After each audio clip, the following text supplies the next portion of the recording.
Olha, eu estava me preparando para fazer um comentário sobre as referências sociais que o presidente Bolsonaro tem em mente. Mas isso eu vou ter que adiar para que a gente possa, hoje, sexta-feira, incluir ah, uma rápida análise sobre os possíveis impactos que a prisão do Queiroz tem na superação da nossa crise. E eu queria fazer isso explorando apenas dois aspectos. O impacto que essa prisão tem entre os seus aliados, no caso mais imediato dos militares e do Centrão, e ver a partir daí quais são, como é que ficam as possíveis alternativas para que essa crise atual seja superada. Muito bem. O personagem, o aliado, os personagens que estão realmente ganhando com essa prisão é um aliado de última hora do presidente Bolsonaro, representado pelos deputados e partidos do Centrão. Né? Na verdade, eles estão realmente numa situação que eles jamais poderiam imaginar, né? Que fosse tão proveitosa e benéfica para eles, uma vez que o preço dessa aliança vai ficar muito mais elevado.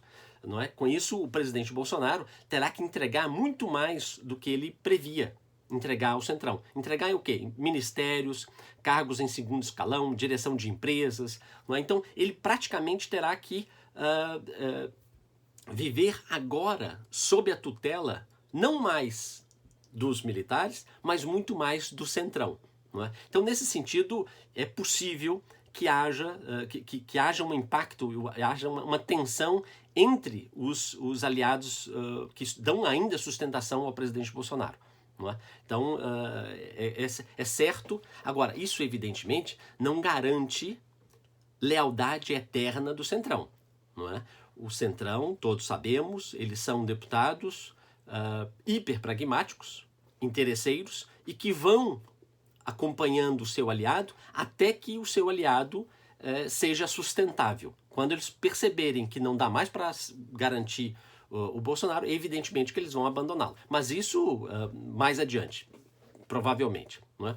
O outro impacto grande dessa prisão entre os aliados do Bolsonaro está nos militares. Isso porque fica mais explícito e constrangedor, não é, para os militares, para as Forças Armadas, que uma parte delas, pelo menos, embarcou numa canoa hiperfurada. Afinal de contas, essa prisão do Queiroz expõe as alianças do Bolsonaro com o submundo do crime. E de todos, é o mais subterrâneo. Afinal de contas, não é uma aliança com o crime organizado de traficantes, organizações criminosas. São criminosos que se utilizam do Estado, ou seja, que se infiltram nas instituições do Estado, sobretudo nas polícias militares, mas também no Exército, para cometer crimes blindados pela respeitabilidade e pela quase que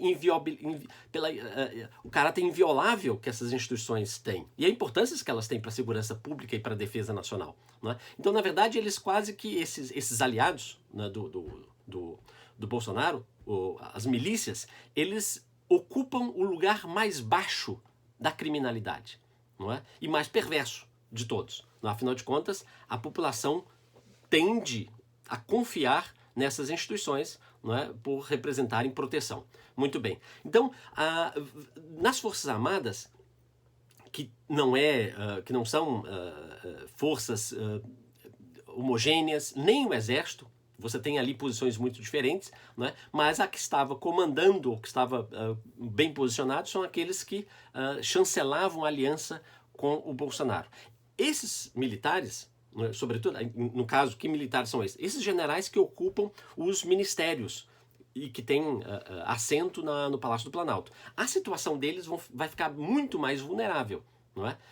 E essa aliança com os milicianos, na verdade, não é nenhuma denúncia. O próprio Bolsonaro nunca escondeu essa proximidade, essa aliança.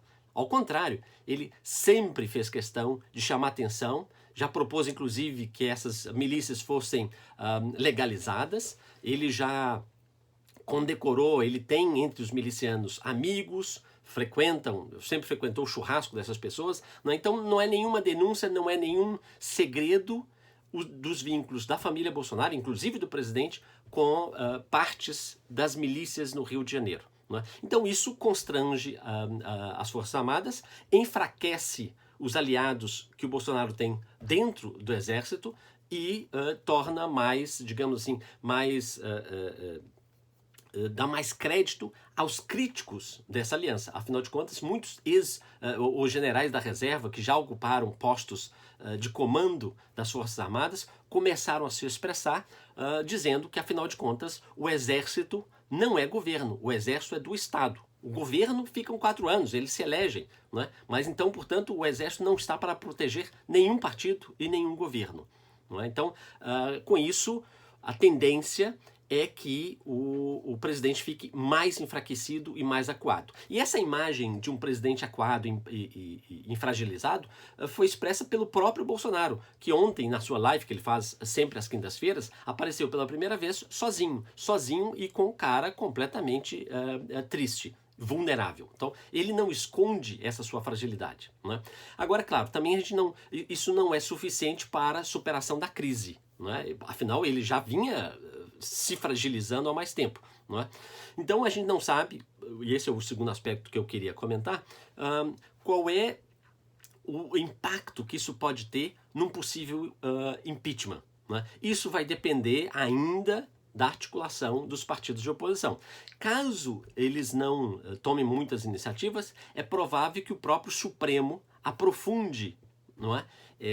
O julgamento, embora eu não acredito muito. Afinal de contas, é um processo muito demorado, ainda que o judiciário tenha tomado atitudes muito rápidas, céleres, não é? Para afastar um presidente, muito provavelmente vai esbarrar em algum momento em alguma morosidade. Então, nesse sentido, mais uma vez, a superação da crise aponta para o Congresso, mas o Congresso não anda sozinho. Não é? É preciso que os partidos de oposição tomem uma atitude, e essa atitude não é agindo de forma isolada.